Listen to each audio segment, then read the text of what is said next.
In this video, we dive into the intriguing world of joint cracking, exploring the potential associations with pleasure or pain. This phenomenon occurs both voluntarily, such as with a forceful finger crack, and involuntarily, notably in the knees after prolonged sitting. The origins of the distinctive cracking or popping sound can be attributed to the intricate interplay of ligaments or tendons snapping over bones, exemplified by knee pops. But more frequently, it stems from the collapse of a gas bubble within the joint. Allow me to elaborate. Within the joint resides a dense fluid known as a synovial fluid. Negative pressure prompts the formation of gas bubbles within this fluid, and the subsequent burst of these bubbles produces the audible popping sound. Concurrently, the expanding volume of the synovial fluid enhances the joint lubrication, momentarily imparting a sensation of pleasure or relief from pain, albeit transiently. The stretching of the ligaments around the joint may further add to the pleasurable sensations. We can observe this same phenomenon in this little experiment.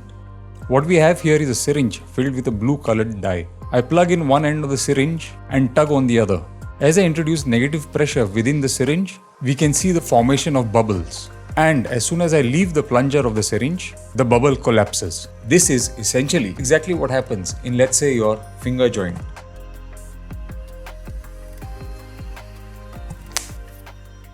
Got it? Can cracking of your joints cause arthritis? A researcher, Dr. Donald Unger, in an experiment lasting almost 60 years, cracked the knuckles of his left hand at least twice a day, whilst never cracking those on his right hand. He did not develop arthritis in either hand. This evidence is of course anecdotal, but it has been studied that cracking of joints is not related to an increased risk of arthritis. However, if the cracking is associated with a grinding sensation or pain, it could be the first signs of arthritis. In fact, if any cracking or popping sound gives you pain, it is better to get yourself evaluated with a doctor. The one region you should absolutely not crack forcefully is the neck. In between the cervical vertebrae of the neck run numerous blood vessels such as vertebral arteries. It happened to a famous model Katie May, who visited a chiropractor for a pinched nerve in the neck.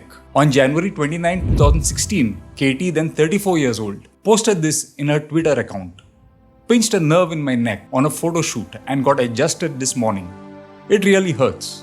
On January 31st, a follower asked her how her neck was feeling. It still hurts. Going back to the chiropractor tomorrow, May replied. Tragically, May suffered a stroke not long after posting that tweet. She was put on life support and died on February 4th, leaving behind a young daughter. These type of incidents are extremely rare, having a 1 in 250,000 chance of occurrence. But it is best not to forcibly maneuver your neck. You should be okay flexing your neck without using external forces.